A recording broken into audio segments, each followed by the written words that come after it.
When I experience an obstacle or challenge, I'm going to move past it. I'm going to shatter that glass ceiling and I'm going to keep going. It hurts to smash a glass ceiling. Wow, we literally have to be superheroes to walk through this life. While I might have been the first, I pray that I'm not the last.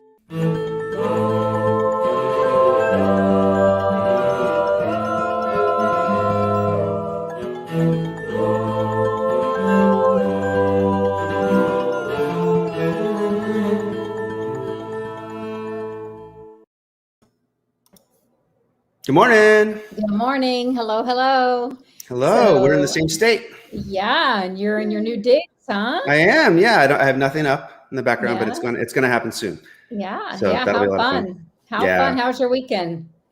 Great. I took one of my sons to Silverwood Theme Park in North Idaho, and we had just an absolute blast. As I'd mentioned just a minute ago, he drugged me around on every single roller coaster, and I'm in pain today. Yeah.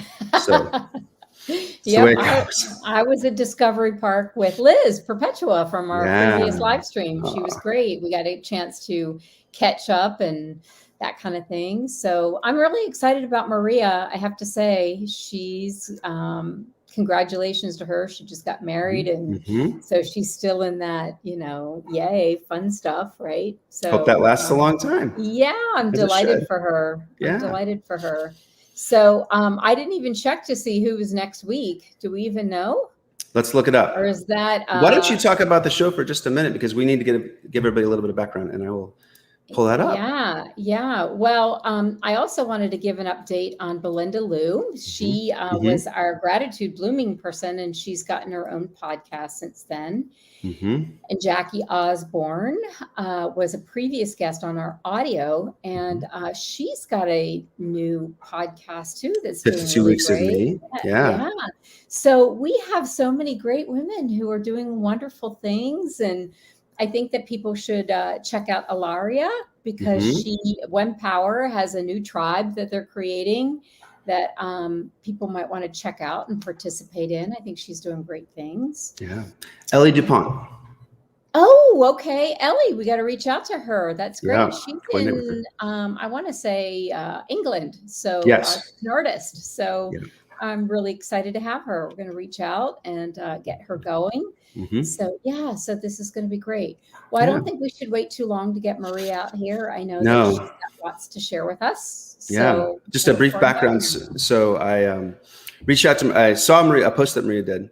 Of course, she's an electrician. And I saw a post that she did almost a year ago, I think, and started following and paying attention to what she was doing. And as you know, recently I talked to you about it. And when we chatted with her, it was an instant. Yeah. She is amazing. She is someone we want on the show.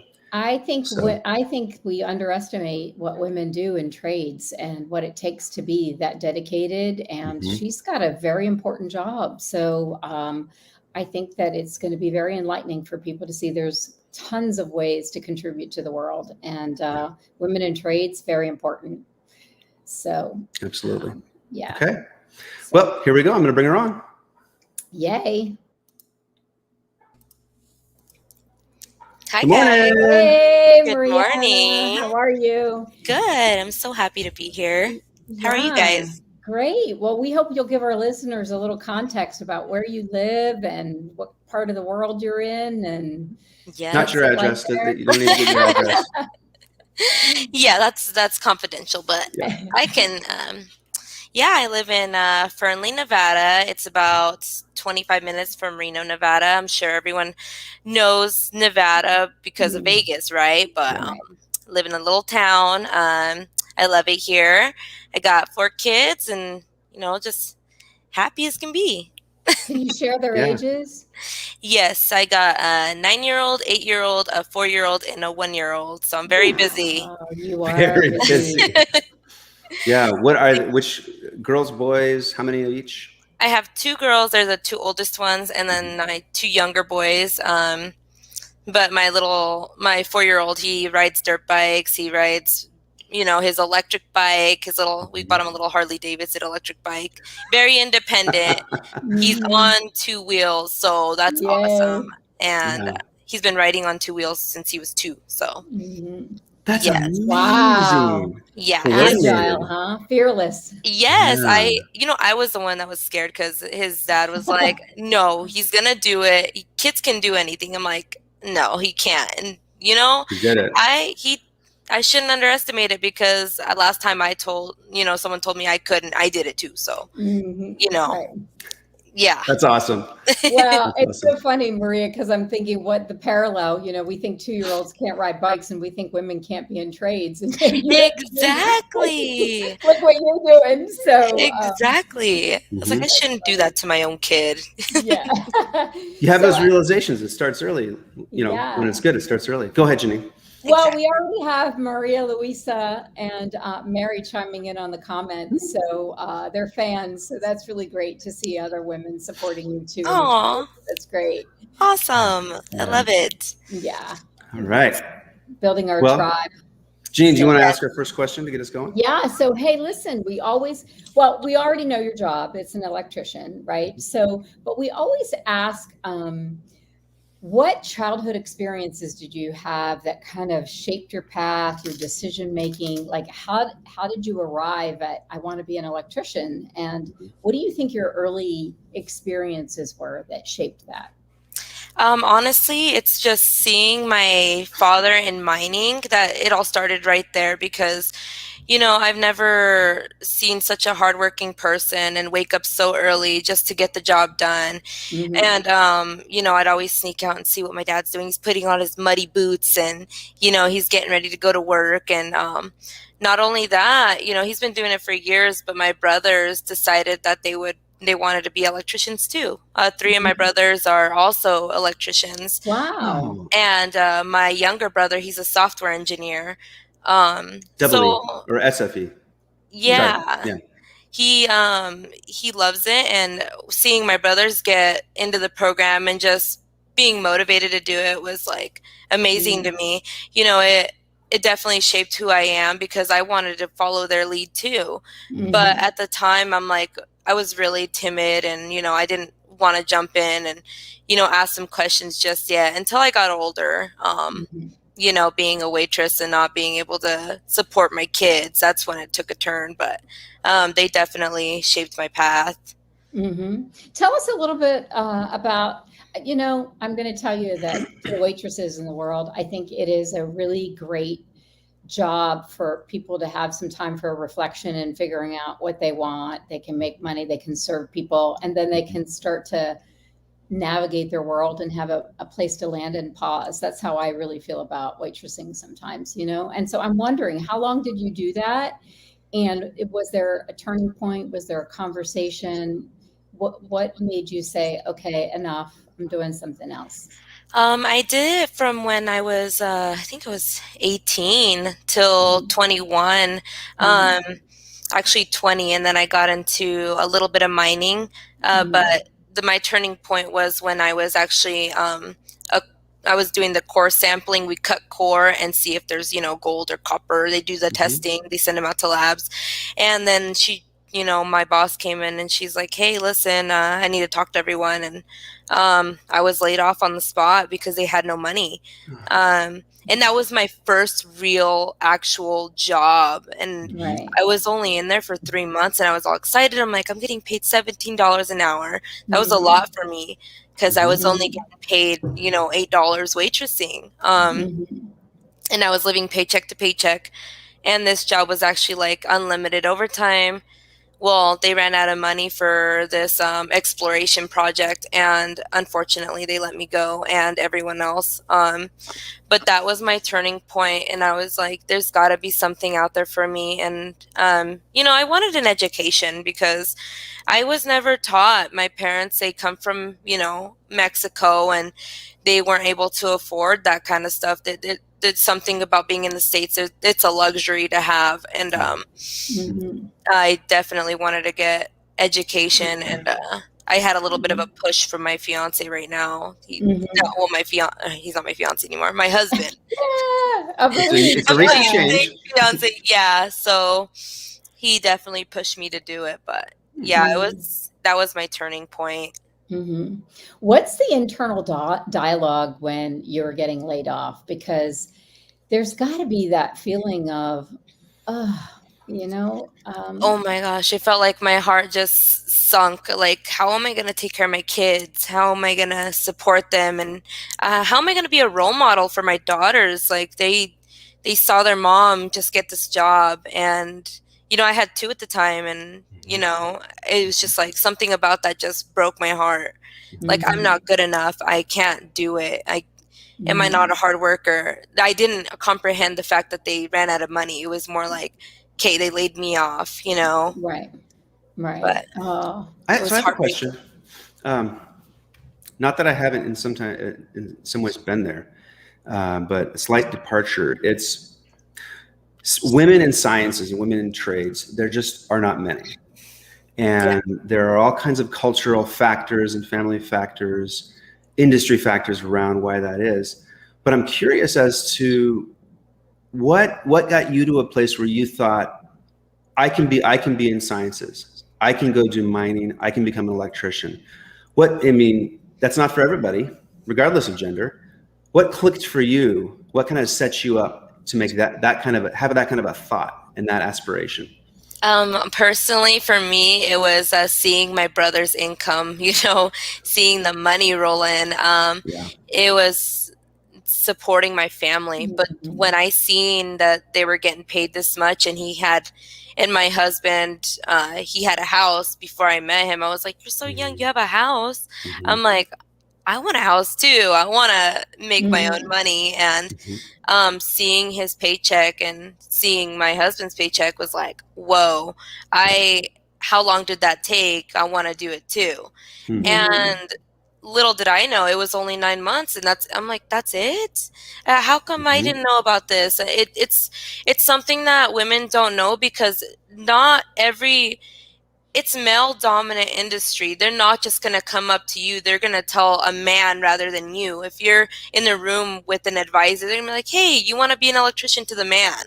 Yep. Hey, do you want to be a nurse to me? It's just, we got to normalize the fact that we might want to be in that industry too. But that's how men feel in nursing, like this is what I wanted to do. Why isn't that an option for me? So, reversed roles. What if the person next to me wanted to be a nurse and they totally just dismissed that and went, and it's one of those things that people judge you, and it's not a, it's a given. People live in those old times. It's just one of those things that a man is a mechanic, or your dad, a fatherly figure teaches their son how to change their oil or, change their tires. It's just one of those things. I wasn't taught that because, of course, I'm a young lady, and my dad was like, you're not getting your hands dirty, leave it up to me. But when I was younger, I'd always want to do that. I'd always be like, Dad, let me do it. I want to help you. So I took the initiative, which was nice. That's amazing. Yeah. So here you are, just doing something in a completely male-dominated field still, right? Yes. And kicking ass, doing it. Thank you. Yeah, I mean, I have 4 brothers, so I mean, they were always, we were always fighting, bullying each other. So I think I'm used to it. I just wanted to compete with them at times, and like I can do better. Where were you in the lineup? Where were you in the lineup? I'm the 4th. So. Oh, okay. Out of how many? 6. Awesome. Yeah. That's cool. So I was the 4th child, and it was definitely hard because, the middle child's like, okay, shut up and get out of here, Right. When the older ones, they're going off to college, they're getting ready to do big things. And, my parents, they're proud of me. They're proud of all of us, which is nice. But, growing up was hard because it was a big household full of kids. We're all running around screaming, and my mom was overwhelmed. She had to cook for all of us, and it was definitely stressful for her. So what was it like? Oh, go ahead, Janine. I think our one of our comments in the thing was, what kind of training does it take to be an electrician? Like what hoops did you have to go through? But also, is there different levels of being an electrician? That kind of thing? Yeah, so you could self-educate yourself, I think. You really don't have to know right off the bat, you could be an apprentice if you want to be in construction. You don't have to know anything. They will teach you, which is awesome about the trade. This is what women and men don't know. You could definitely jump in and, go that route and make money right off the bat. Or you can go to a program like I did, Great Basin College, and do the 9 months. And I got my associate's degree in that 9 months, and I was pregnant. So, I mean, it was tough. It was definitely tough. I had my baby on Friday, and I went back to school on Monday. So I was, anything is You're possible. not alone. So many women have had to do that. But yeah, please continue. Yeah, it's a struggle, but I mean, you could do the program, and there's plenty of programs out there. They offer it here in Nevada. They offer it in Elko, Winnemucca, Nevada. Reno, Nevada, Vegas. They have programs everywhere, and even a little small town in Ely, Nevada. But I was in a classroom full of I think it was 9 people, and I was so sad to see that there wasn't a lot of people that knew about the program.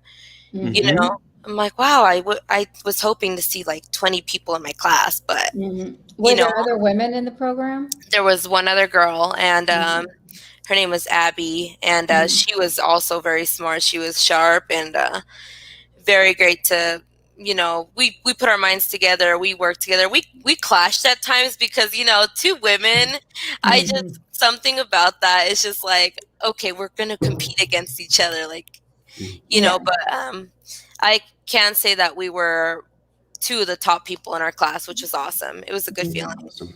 Yeah. And I think what's so interesting, so I taught at the local community college for a while, and not a lot of people know about it. The trade industries are desperate for employees. So there's almost immediate demand. Your wages right out of the chutes are pretty strong, and they get stronger. Yes. And it's 9 months. And you can get assistance for paying for that too. So exactly. Yeah. I got assistance as well. Mine was Join, so Job Opportunities in Nevada. They paid for all of my school, and it was all because I was laid off. And you could have low income and still qualify, which is awesome. But they helped me out so much. They paid for my tools. They paid for, even after, when I wanted to further my education and do instrumentation and specialize in something, they paid for that as well. They were like, wow, you are an inspiration. Just keep going. We will pay for your school. But there's programs, and there's people that are out there to help you. So Yeah, so you're pacing yourself pretty much about what your interests are and finding it out as you go, right? Yes. Yeah. It was definitely a struggle, but anything's possible, like I said. So what was your first job as an electrician? I worked at FedEx, and I also did mechanical maintenance there too. So it was the best of both worlds. I did mechanical and electrical. It was a challenge though, because I didn't go to school for mechanical, but oh my gosh, it was awesome. I changed belts. I changed, all the pulleys. I did bearings. I did the encoders. I changed the sorters out. It was all mechanical work, but it was definitely helpful now, because when I go to install something, I know what I'm looking for. I know what tools I need and what they're all called. It was awesome. So question, how did your supervisors respond to you being a woman in such a male-dominated field? And how did your coworkers treat you in that first job? And you don't have to name names. No, they're all kind of different, but the challenge was I got lighter work orders than other people. That was a struggle, even though I was a year into some of my jobs. It was definitely, it didn't hurt my feelings. I gotta have tough skin to be in this industry, but like I said, it kind of just, it's like, wow, you don't believe in me. I gotta prove myself. So I had to jump in and turn wrenches just like everyone else. You got to earn that respect. And then they started respecting me. They started handing me the manuals, because I wanted to normalize that. And it's something about having a woman in the field is what some of my peers have told me. It's refreshing almost, because it creates such a different culture and diverse environment that, it's definitely refreshing and helpful. It's a change in culture. So it was nice. but So I'm interested. Did you have to kind of find your voice there? Like, it's not a place for the timid. So tell us a little bit about that. You can't be timid in this job and being a woman. No, you can't. And you definitely have to be confident and self-motivated too, because if you're not motivated to do something, they're going to look at you and be like, "Hey, she's lazy." I'm sorry. That's just the truth. She's lazy. She doesn't want to work. This isn't for her. But I had to bust my butt and, do all the work that they did. And if even though I'm an electrician, they would always step in and help the mechanics too. And I wanted to do that for myself and prove to them that I am confident and I am independent. And, I'd go in there and, when it came down to wiring motors, they're like, "Oh, I'm going to do this part. You do this other part, Maria," like the lighter side. I'm like, "No, you give me that part. I'll do it. Let me try it. Let me do it." And, but you definitely have to have a voice. You have to find out who you are too in that aspect, because when you go in, you're so new to it and it's hard to kind of find your place. But yeah, you can't be shy. You can't be timid. How has your approach to conflict changed over time? To conflict, anything with conflict, I'm not one to argue or, cause drama or anything, but any change in conflict or anything, what I do is I confront that person and, I just tell them, "Hey, like, we need to talk it out or hash it out, because I'm not here for, if I want to have drama, I'll go to my, 9-year-old at home and talk to her." You know what I mean? But, and even with my supervisors, if I ever had conflicts with them, I would bring it up to them first, because we don't want to, it creates a hostile environment. And I don't want to be involved in that. I came out to work and I want to be successful and make money.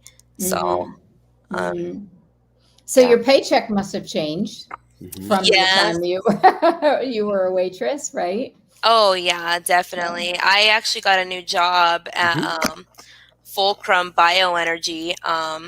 It's a new process. They turn trash into jet fuel. I don't know whole specifics, but I thought it was amazing, and it's the first of its kind, and I get to work for them. So I mean, that's awesome. That's amazing. Is it a start? So it's a startup?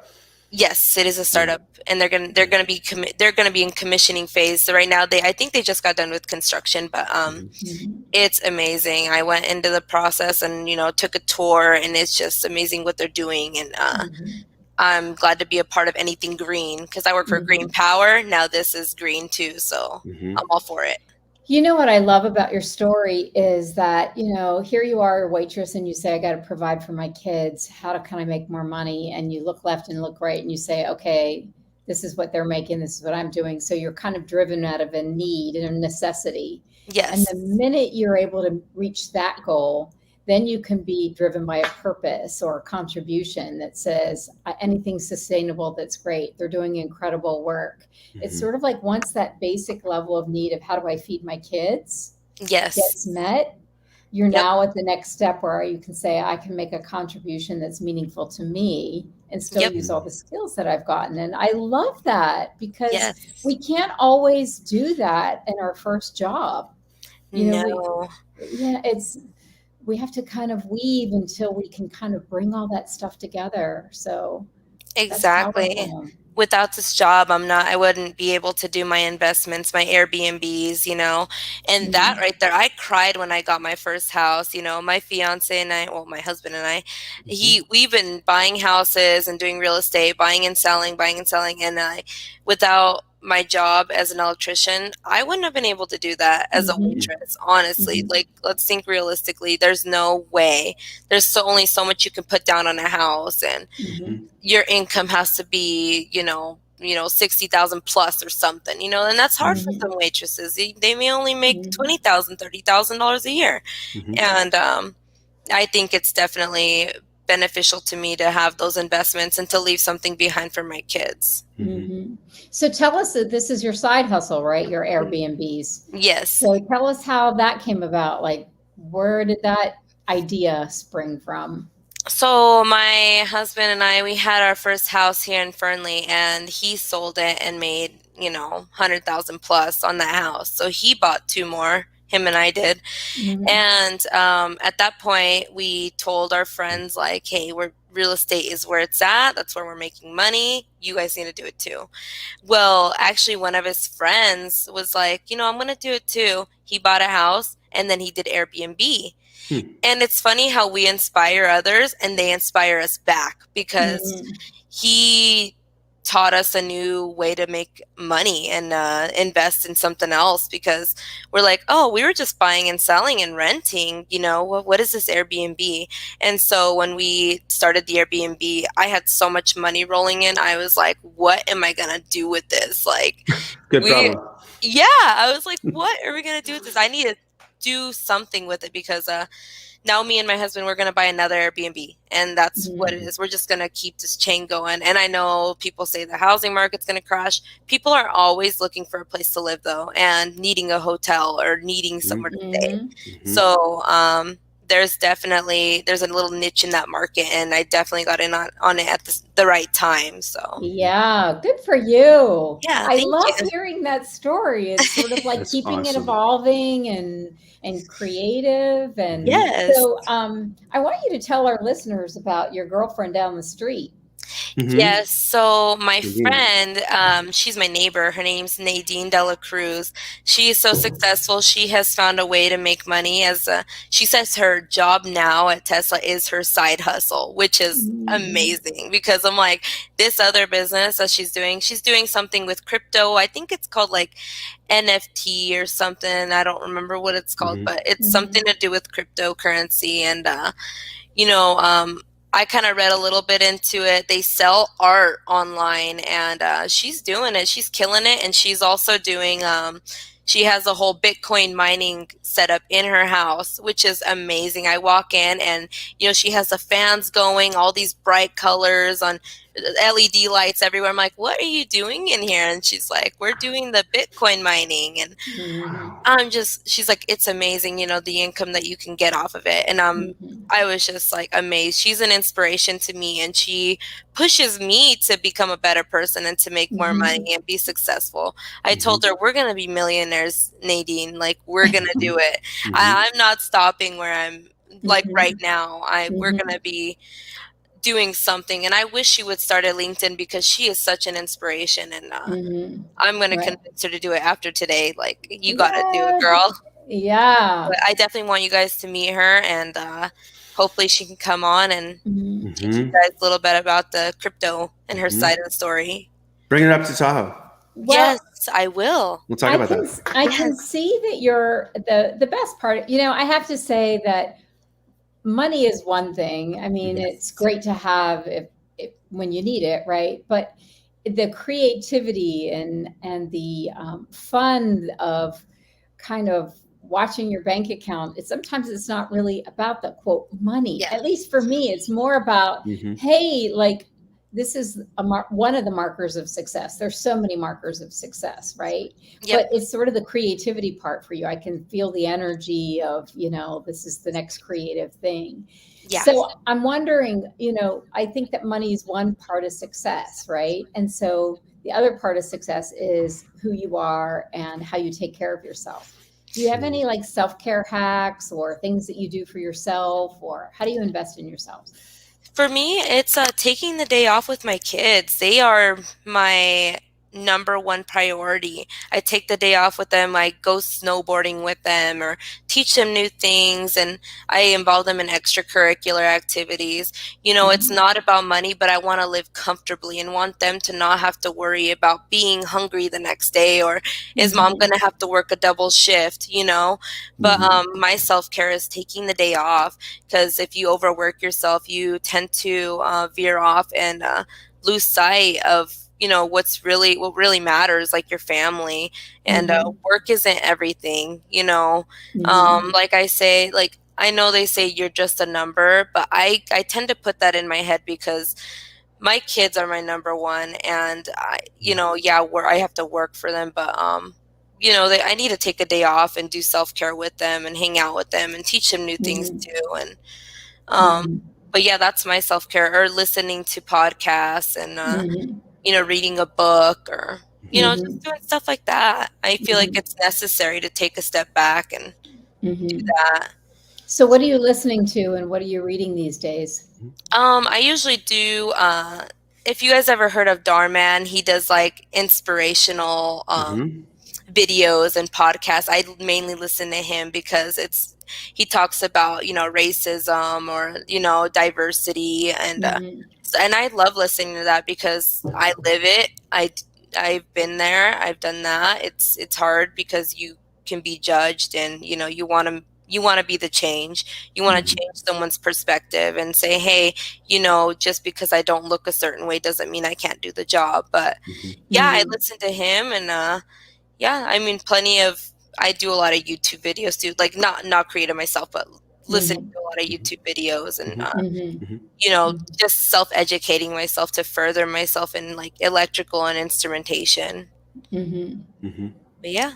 It's a great way to get knowledge, isn't it? It's so accessible to us now. Yes, networking is everything, and online videos and everything. So yeah. Maria, I want to dial it back just a little bit, because one thing that I sense in you is a great deal of positivity.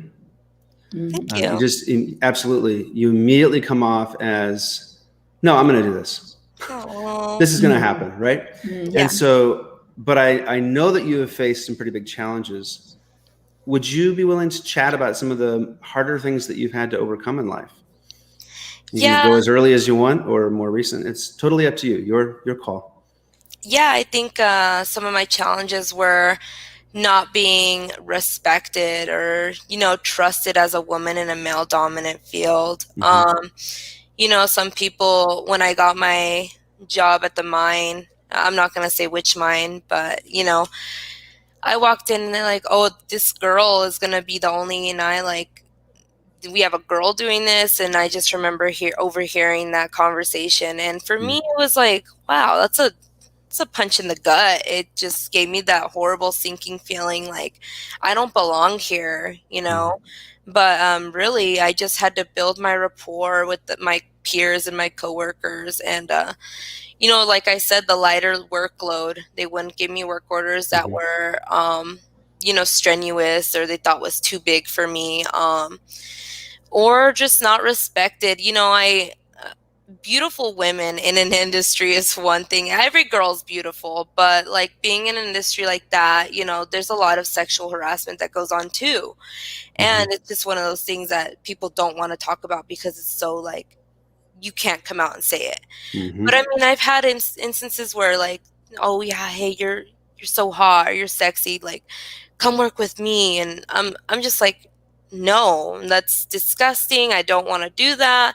And I'm very professional, and I'm not, you know, at that point, it's an HR matter, right? I don't want to be the girl that goes to HR, but that's one of those things that I face as a woman, because you're the only woman there and there's no one really to defend you or to have your back, you know. You're only one of you. So I mean, that was one of my struggles, the hardest part. That's something that people don't talk about. Right. Have you ever had to go to HR? I have, for just one time. It was very personal, but you know, something to do with my breasts, and I'm like, you know, that's so inappropriate. And and it was kind of continued, and it was one of those things that I had to go to HR for, and I haven't gone since. Everywhere that I go, they respect me. It takes that one person though that thinks that you're not strong-willed and you're not gonna say anything. But me, you messed with the wrong girl, guy, because I'm strong-willed and I am very confident, and I'm not afraid to tell you how it is. I'm very blunt and very straightforward. No matter how many times I say no, though, comes a time where you gotta go seek help, you know. Do you feel like there's a cutoff point where you're hearing, because I don't know this, I haven't experienced this, where you're hearing the comments and it shifts over to, oh, now it's a safety thing where I'm feeling uncomfortable, I'm feeling unsafe around this person. Is there a cutoff or a shift? Because, you know, you talked about getting the comments, having those experiences, and then, no, now I'm going to HR. What was that? Was there a shift point? What did that look like? The person kept just coming in every day, and it began with comments and then touching. Touching is a total different thing. I'm just like, that was my cutoff. Like, you don't put your hands on someone unless I'm working with someone and they're in a situation where they're gonna get harmed. Yeah, I'm gonna pull that person in or whatever. It's But different. it's different when it's sexual, and Mm, their right. intentions are something else. And yeah, that was my Well, and they're testing the boundary, right? Mhm. exactly, And testing the so, boundary. They've never had a girl in the field, so they're like, mm, oh, this is kind of different. And we know that this is a tight knit mhm, Mhm. community, the maintenance mhm, department. And it's like, for me, that yes, it's tight knit, but it's not that tight knit. We're right. Mm-mm. we're more like family. And Mm, I don't go into, it's not a dating, mhm, community. You know what I mean? right. I'm Yeah. there for work. And Mhm, I've always been in a relationship. I respect my husband, and that was his concern with me. You're Mhm. working with a lot of men, and but he trusts me. And it's one of those things that I'm not the type to horse off at work or make mm, jokes like that. I'm very professional. So mhm. So what role do you think? I mean, I have two older brothers, and I really think that brothers and sisters teach each other things. Like I think that sisters can teach their brothers how women need to be treated, and they become good husbands through their sisters, I think, Mhm. sometimes. And I think my brothers, they were very supportive of me and didn't want anything bad to happen to me. And I just wonder what role your brothers have played in having you be able to be a professional at work among lots of men and boundaries. I mean, you had to have duked it out with your brothers, right? Like, they gave me tough love is what they gave. yeah. Yeah. So they taught me to be, to have tough skin and to not rely on anyone for help, because sometimes you're in a situation where you got to do it yourself. And especially being a Mhm. girl, you got to learn how to do it by yourself, because these guys are looking for you to prove yourself. Mm. Honestly, it's sad Mhm. to say, but Mhm. that's the life that we live in, being in that community. Same thing goes for men being in a nursing Mhm. industry. They got Yeah. to prove themselves too. Mhm. But they taught me tough love. They taught me how to defend myself in any situation. My brother Rafael Moreno, he's on LinkedIn as well. He started off as an electrician, and he is now I think his title is a regional manager for Ormat Technologies. And he is so Mhm. smart. He's got his master's degree. He he started from ground zero just like me, and he was an inspiration to me. He was telling me, hey, you could further your education. And he has 4 kids too, and I'm like, wow, you do it all. And Mhm. it's yes, me being a woman, it's awesome to you know empower other women. Mhm. But seeing him, he's like an idol for men, because like he just furthered his education. He kept going. He didn't stop, and he got his master's degree in, I think it was like a couple of years, but it Mhm. was so Mhm. quick. But he taught me how to self-educate as well, do my own research, and to Mhm. keep striving for my goals. Yeah, your What an dad awesome and mom brother. must be so, Yeah. but your parents must be so proud. I mean, isn't that why they come to this country, is Mm. to feel like they're gonna have some opportunities they might not have had, right? I Mhm. mean, Yes. that's Mhm. the belief in coming here. And so they must be really proud of you all. Yes, they're very proud there. I mean, they didn't expect any of us to be this successful, because they were illegal, and they came here on, I think it was like a work visa, but now they got their Mhm. citizenship last year. Thank God. I love my Mhm. parents. Mhm. Mhm. They Huge. they did it, and but they came here just for us and to give us a better life. But it Mhm. definitely worked out, and then some. Mhm.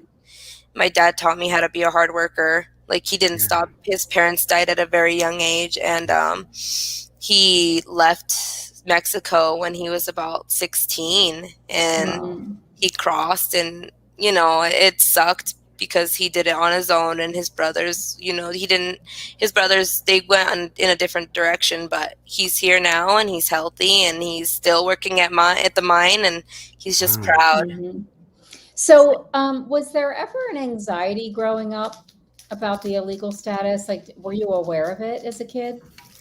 Yeah, they were here on a visa, so it wasn't so stressful. Mm-hmm. They weren't like illegal. They were actually working and they were doing their thing. But at one point, maybe 2 years ago, I was stressed out because, they say they were deporting a lot of people, even with permits, and it was just kind of a rush to get their citizenship. I was like, geez, you guys have been here for 30 plus years. We need to hurry up and get that for you. So it was very stressful time for us. I was very stressed out. I was like, am I going to lose my parents? Am I going to have to visit them in Mexico?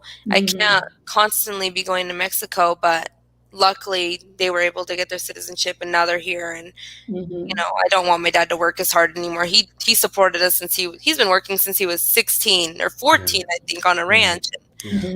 I want to give back to him and take care of my parents. Yeah. Wow. What was high school like? And I say that specifically because we've talked about the culture and challenges and triumphs that you've had as a professional. I was a very bad child when I was in high school. I was actually, there's a lot of controversy, but I mean, there's bad and there's good, right? Fess up. We're complex. Right. Yeah, that's right. I was in juvie 3 times and I had to go to boot camp for a whole year. So I was a very bad child. I ran away with my boyfriend at the time, thought I was cool, It caught up to me, but that was a turnaround point in my life too, where I was like, I want to be a good person. And when I was in boot camp, I skipped a whole grade. So that for me was a big accomplishment, and I changed my life. It changed my life doing that. And people hear my story and they're like, whoa, how did, people that I grew up with, they're like, oh my God, she's doing so good now. And she was the bad child, we didn't want, I was the girl that my friends' moms didn't want us hanging out, But what clicked for you? What clicked for you in that moment? Because I think that every parent out there who has a teenager who is their wild child is hoping that something will click. What happened? For me, what clicked was me missing my parents and not talking to them taking away our privileges. That was a turning point when I was in boot camp, laying in bed and having to run so many miles a day. And, it got me in good shape. But there was months where we had to earn our privileges to call our parents. So I think that was a turning point for me because I love my parents and I didn't want to disappoint them anymore. And I wanted to be that the one that inspires other people at that point. I wanted to turn my life around. Wow. You're a very strong person, and I just believe that you always have been. Do you feel that strength in some ways led you into you call yourself as a bad kid? I challenge that a little bit because I think you were forming into who you are now. It's part of your story. Yes. Why do you think you were into those things? Why do you think you were behaving that way within the context of being very strong and wanting to find your own way? Can you reflect on that at all? For me, it was being the only girl at the moment. I was the only girl in my family, and I was rebelling a little bit because my brothers got their own, they got everything. They got the Xbox, they got their, technology, they got cell phones. I couldn't have a cell phone. I couldn't wear makeup. My parents, they're Catholic, so it's kind of a religious aspect that I had to kind of obey. I was lashing out because I couldn't wear makeup like my other friends. I couldn't go stay the night at their houses and have sleepovers. So kind of not, I don't want to say forced me, but I made bad decisions by, sneaking out, partying, going to hang out with friends, staying the night when they were unaware. And, I think I got pregnant at a very young age at 17. So, It's Mhm. definitely molded me who I am today, but I think that's mainly it, just being the only girl. And, people need to, if you guys have only girls out there and you have plenty of boys, like, don't forget you have that, your princess too, Mhm. And What Thank you. would Thank you. Thank you for saying that. what yeah. advice would you give your younger self now that you've, gone down that road, you've Conquered. kind of gone through it and arrived? If you were looking at your younger self right now, what would you say to her? Um, to her, I would say keep pushing for your goals and don't stop and if you have a dream, just follow it, because I had dreams and I wasn't following my dreams. I would Hmm. just sleep on it and wake up and be like, okay, I gotta go to work and, be a Mhm. waitress or, and when I was younger, I'd be like, I gotta go to school and just get it done and over with. Pay attention in school because it's very, very important. I do a lot of math in my current role, and it's very important that I had to learn it all over again for throughout the program, and Mhm. just paying attention, and also push yourself every day, and inspire other people, and do your own research too for Mhm. programs, and Hmm. Mhm. that college is important, because at the moment I didn't think college wasn't important. I mean, Hmm. people have been successful without it, but for me, I needed it. Hmm. Mhm. I Hmm. needed a little bit of Yeah. structure. Right. Yeah.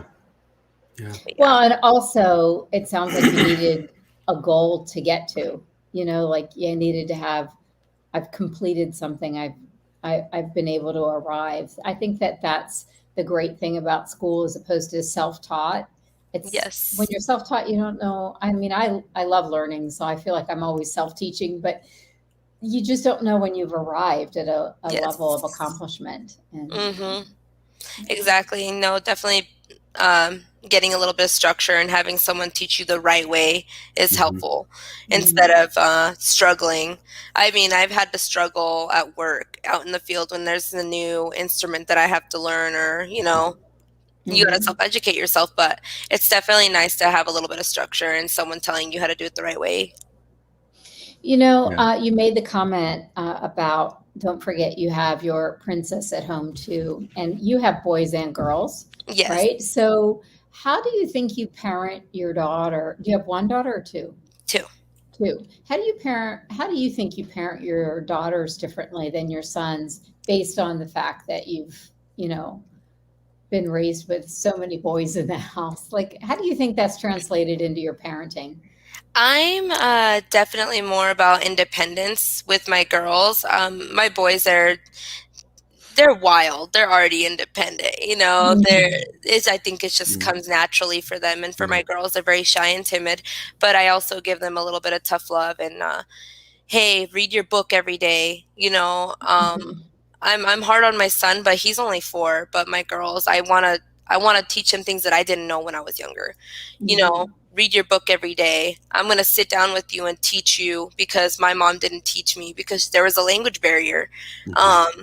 I'm gonna sit down and teach you the right way, and show you how it's done, and taking the time to bond with them. But Mhm. I definitely teach them about independence and confidence and Mhm. motivation. Have that self motivation, and to follow your dreams, because Mhm. they tell me they want to be teachers when they're older. Or they change every day. They want to be a teacher. They want to be, Mhm. Rapunzel. Okay, whatever. That's not. I'm gonna Mhm. let them follow their dreams. It's just one of those things that I gotta support, because it's very important to listen to your kids, and Mm. Mhm. help them out and reach their goals. They may seem very small at the moment, but it's actually it definitely affects them later on in life. Mhm. So Yep. Yeah. Yeah. Kids Okay. to make it all go around. Yeah. they make my world go round for sure.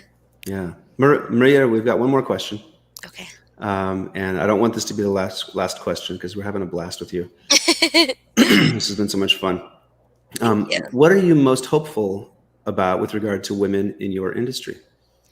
I want them to be leaders. I want to see women plant managers. I want to see women engineers out there creating something, be innovative and invent something and create, we have visions as well as men, but, it's good to voice it out and, be independent and to stand your ground mainly.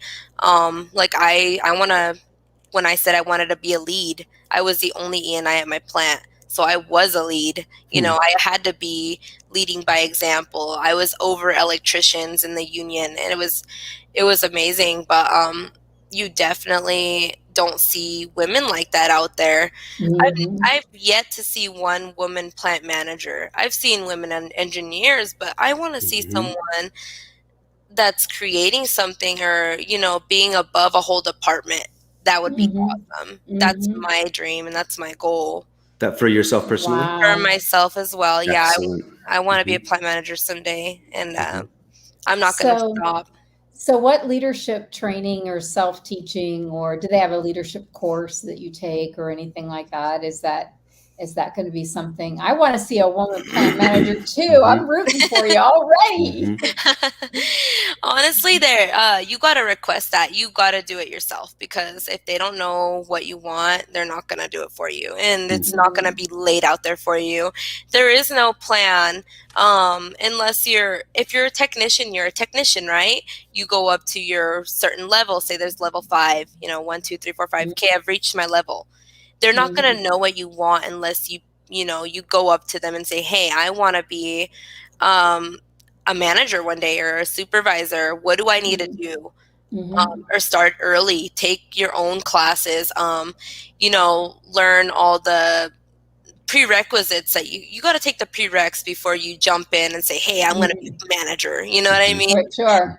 Yeah, but I think you definitely got to do your own you got to be self-promotion. Yeah, you have to just say, this is what I want. Put it out there. And I think as far as like networking too, I've had people reach out to me, hey, come work for me. Networking is very important. So I feel that everyone should build a LinkedIn or have a platform to inspire others or to promote yourself. Yeah, because no one else is going to do it quite as well as you can do it yourself, right? Exactly. I started my LinkedIn 5 years ago, and it's the best decision I've ever made. Yeah. You have a huge following. You've done so good work. You have lots of fans. And the impact of what you're doing, your voice is being heard. That's amazing. Yeah, I'm so glad that I'm inspiring women out there. And one of my, like I said, one of my biggest influencers, she created Spanx, and I always see her LinkedIn, and I'm like, wow, she's just so. She gets me going, So that was my main influencer, and now I'm kind of following her footsteps. I want to do that too. I want to inspire others. So absolutely. Yay! Yeah. Well, you've inspired us. Yes, I've been following you on LinkedIn, and I love reading your posts. And Same. I think you're delightful, and Thank you. Really have a lot of, you're a couple generations behind me, and I have to say that you give me hope, like that we're going to continue to make advances and make a difference. I was a women's studies major in the 80s, and I just went hiking in Ohio, and there was a scarecrow in the garden, and it was dressed like a woman. I said, well, that's awesome. Gender equality. We finally have female scarecrows, but that's awesome. I'd like a few more, breakthroughs here. So I think I want to do that in my front yard too. Yeah. So that's awesome. I feel like you've broken through another barrier that just wouldn't have been possible. So I'm really proud to have you on the show and be with us. So. I want people to come up to me, and I've had plenty of women on my LinkedIn, but don't be afraid and come up to me and give me a call. I don't give out my personal number very often, but if I know that it's a younger woman that's trying to find herself and that needs that extra push. Some people don't have a support system. So, I want to be that supporter, and some people don't have family. So I definitely want people to reach out and to ask about my journey and how I got to where I am, and definitely give them an insight or guide them in the right direction. You know, I'm definitely, I can say that I'm knowledgeable in that aspect now that I've already inspired some of my friends to go do the electrical program, which is awesome. I'm like, you're doing it. My cousin's or boyfriend's doing it now. He just asked to borrow some books. I'm like, I'm just like, wow, I'm blown away. Well, we have a lot of comments in the comment section too. And even Manuel is writing to us from Chile. He said greetings from Chile. So, awesome. So, cool. But Mary, I don't know how to say her last name, but she's wonderful. Lupin. She's had so many questions, and I can tell she's a big supporter, and I can tell you're inspiring her too. So, and then we have a LinkedIn user, has been a technician for 27 years. Slowly and steadily, I took more responsibility and learned a lot. Keep the focus, drive, and continuous learning attitude. You will do great. So you have a lot of encouragement here, and you're making a difference. Thank you. Maybe I'll answer her question of how I cope with the kids and my husband at work.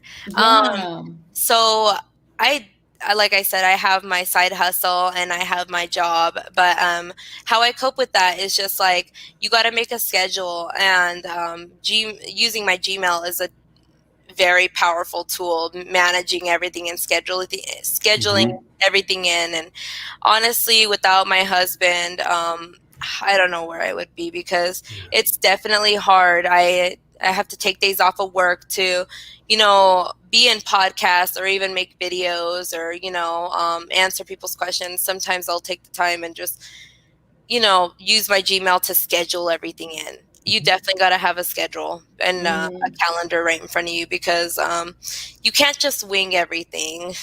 It's unorganized, and I can deal with stress, but there's a breaking point where you just like, you need a break from everything, your kids, and I don't want to get there. I don't want to take a break from my kids, you know. Right. It drives Do you have family and community support around you? I have a lot of community support. My neighbors are awesome. So if I ever needed them to watch my kids, or if I needed someone to do me a favor, yeah, they're definitely helpful. A lot of my neighbors, I've grown so close to them. They say that I inspired them, which is awesome. I'm like, that is awesome. Like, I didn't think I could inspire people. I didn't even know I inspired people until my post went viral. You know, I'd hear it here and there from my neighbors, but, you know, hearing like thousands of people telling me that they love what I do and they love my enthusiasm and my drive, it was just that extra push, and it definitely inspires me and makes me want to be an influencer and inspire more people.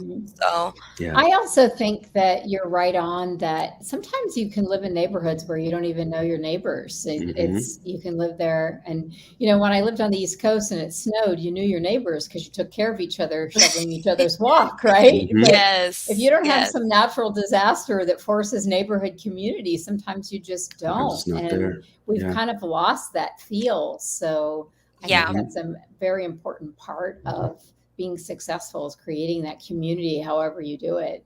Yes. So my neighbors 2 doors down, I was kind of like an introvert to my neighbors, because at first I was like, I really don't want to go outside and meet my neighbors because, you know, I'm just trying to do my thing and, you know, raise a family and be successful. But I am so glad I met them, because they forced me to come out and be myself, most importantly, and not be afraid to ask for help, because sometimes I was like, oh my gosh, I gotta call into work. No, how about I can't be afraid to ask for help. This is a community, and they're out to help me, and I'm definitely grateful for them. They broke my shell, so that's fabulous. Yeah, that's fabulous. Good people to have around. Good for you. Yes, thank you. Well, Maria, you have been a joy. Delightful. Yes, it's been delightful. So thank you for saying guys. yes to us. This was kind of like a cold call, like maybe Maria will do this, you know? So thank you. No, awesome. I'm so happy you guys asked me to do this. And this is my first official video type podcast. So yeah, this is my first one. I can say that. 10 years down the road, I'm like, I did this podcast and it was amazing. We knew you when. And you were taking her lead was getting you to lead. And Yes. you know, I can tell you right now, there will be many more. Mhm. You'll have thank many you. more. Yeah. Mhm. So Thank Yep. you And we'll guys have you so back. Maybe much. we'll have you back on the show in a year and see where you're at. yeah, well, you know, if you Yes. become the plant manager, you have to call us, right? Yeah, yeah. We're gonna be like, yay. Yeah, that We'll was do gonna be we'll do a awesome. live broadcast on site for that one. Yes, yes. That would be We'll come- awesome. We'll come to you and take the Mhm. tour. So Yes. And Joshua, please have coffee with me when you come Yes. to. Yes, I Yes. would love We will that. do that. Yeah. Stay on, and afterward we'll yeah, coordinate it's one that. of the things we have to do Okay. with our guests. You know, we do all this stuff by phone, and then you know, when you like, I would this summer I saw Julie Hirushka in Asheville, and I was like, oh my gosh, we're in person. So I'm That's sure you guys will have the awesome. same feeling. It's great. Yes, I love Yeah. that. Yeah, All right. it's always important to, you know, get a personal feel for someone too. Yeah, So yeah. Agreed. create a relationship. It's crazy what networking does. Yes, It's it Yes. is. amazing. It is Yeah, amazing. people who underestimate that really are missing a wonderful opportunity to connect and find the best in people. Mhm. Yes, I Mhm. love it. Well, thank you guys so Thank much. you so And Thank you, Maria. thank you to all Yeah. my connections for watching. And definitely keep following Taking Her Lead because they are amazing. Thank you. Thank you. Maria, stay on the call, and we'll Okay. pull you off. Jeannie and I are going to chat about you for just a second, and then we'll chat. Yeah, we're going to talk Yep. about you. Yep, exactly. All Okay, righty. thanks. Thanks. Wow. I know. She's going places. I know. And I just love that our next generation of women are so poised and confident Mhm. and, as one person said, eloquent. And Mhm. yay. I had that experience this weekend. I was out hiking, and one young lady said to me, hey, can I help you document your experience today? My girlfriend and I. And she took our pictures and we started chatting. And I thought, oh my gosh, she and her friend, you know, Indigo and Lena, and Mhm. I just want to be like them. I want to be their age again. And I Mhm. feel the same way around her. They're going to just take the world by storm. Mhm. And she has been. Yeah. And she is. Yeah. Yeah. And so she's doing great. And, you know, going from waitressing, where you get a chance to pause while you're raising, you know, young kids and trying to make life decisions, she just put one foot in front of the other. Mm-hmm. I would want to be one of her employees, partly because she's so enthusiastic, but also because she's been there. Mm-hmm. You know, she's come from the, not necessarily the rock bottom, but the lower end, right? And she's built herself up, and she's diversified her interests and ways of making money. And those are critical pieces for being a good supervisor and a good leader.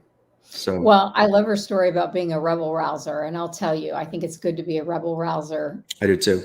Early on, so you kind of get that out of your system and you start making decisions. It helps you, right? I think it does help you. It can be challenging. It can present challenges like it did for her, but I agree. I think the internal oomph moving forward sometimes looks like that, but long term can be really helpful. Yeah.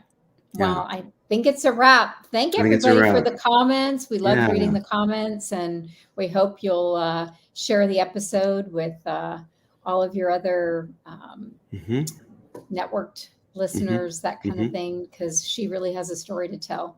Yeah. And this is recorded as we're doing it, of course, and it'll be available on YouTube, usually within a day. So, okay. Well, we will see all of you next Monday. It was fun. All right. Bye-bye. Bye.